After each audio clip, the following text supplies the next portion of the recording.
To me, what's interesting about what's going on right now is none of her teammates are standing up for her. Because I don't think they like her either. Because they don't like the fact that she's white and straight. She's actually the minority here, and she's being treated unfairly based on this. And that's unfair because Caitlin Clark would be in the WNBA no matter what her race was, no matter what her sexual preference was. She is Steph Curry, in my opinion, WNBA version. Now, what's unfortunate about this is WNBA doesn't know what to do. I made a joke, like you can suspend somebody and fine them 2 game checks, but it's only $18.68. They make no money. I think, what is Caitlin Clark's yearly salary, like $70K? The graduating lawyers make $150K now. Random lawyers all over the country make twice as much money as a rookie in the WNBA. So Caitlin Clark is a rising tide lifts all boats. Everybody gets to fly charter flights now after 30 years not doing it. And these women are tearing her down, which is so counterproductive. And so I think what's going on here is we've created an entire generation, which circles back to 2004 when I started writing online. We've created an entire generation that only thinks white people can be racist.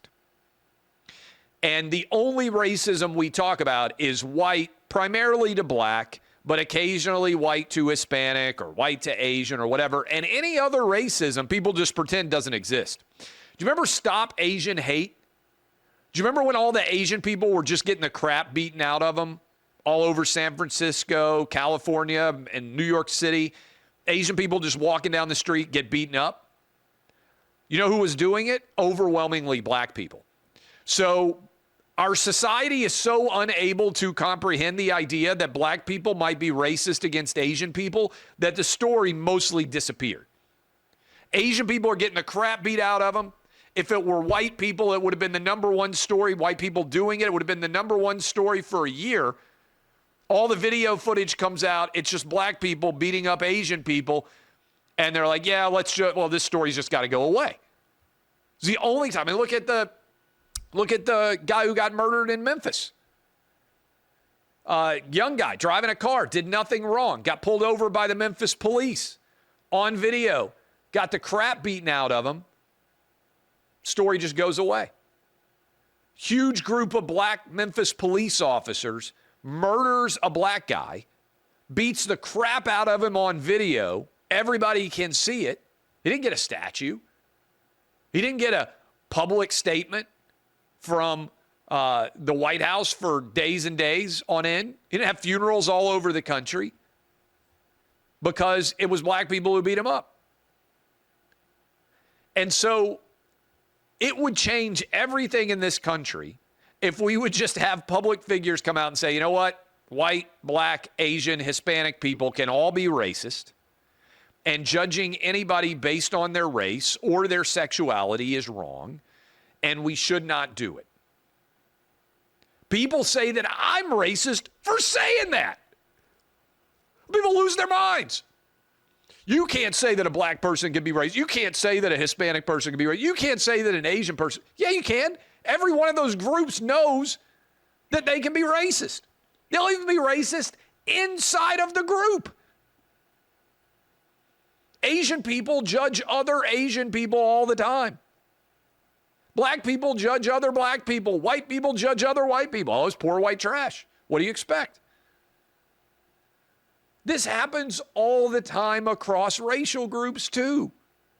And I don't know why there's such a refusal to acknowledge that it's going on. But I think the treatment of Caitlin Clark has become such an issue that even on ESPN, Stephen A. Smith's acknowledging it now.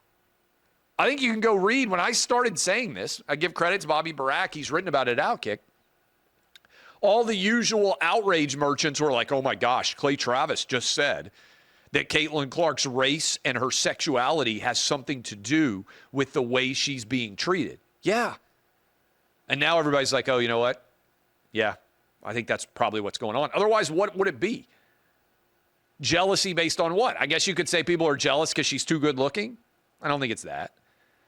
It's because she's white and she's straight and she's rich.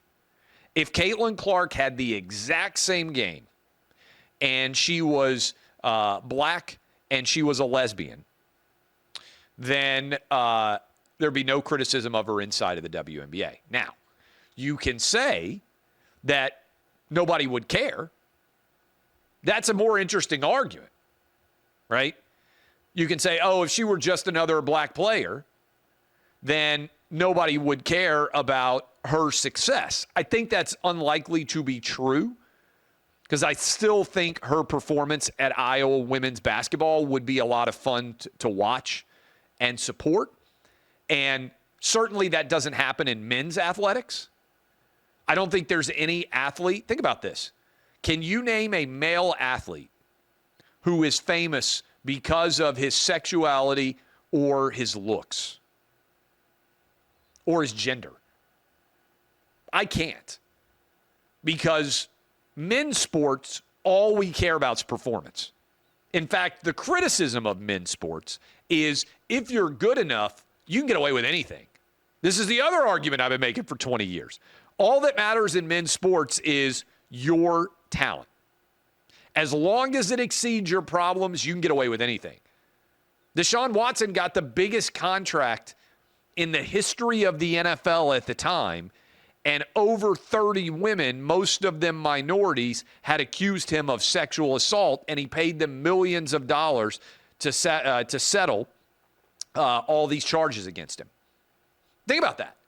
Biggest contract, most guaranteed money in the history of football at the time, because people thought, okay, he's a good quarterback, we'll overlook everything else. That's the story of men's sports, is that nothing else matters but your talent. Now, if you're really good looking and also really successful, then you get more famous. Tom Brady certainly benefits from being incredibly good looking and winning 7 Super Bowls. But if he just was incredibly good looking, nobody would care. And Peyton Manning ain't good looking, and he made arguably as much or more money in his career than Tom Brady because he was just good, right? So I think that's a bit interesting in and of itself. And there are so many layers here. And I'll confess to you, this is one where I was wrong. I didn't think that this many people would care this much about Caitlin Clark. And we got research here. Used to be if you were the Playmate of the Month, you got $500. Now, the numbers have gone up. That's $4,300 in today's inflation-adjusted dollars. So when they started with the centerfold, they got $4,300. I mean, there are a lot of women making 6 figures that have benefited, let's be honest, on OnlyFans.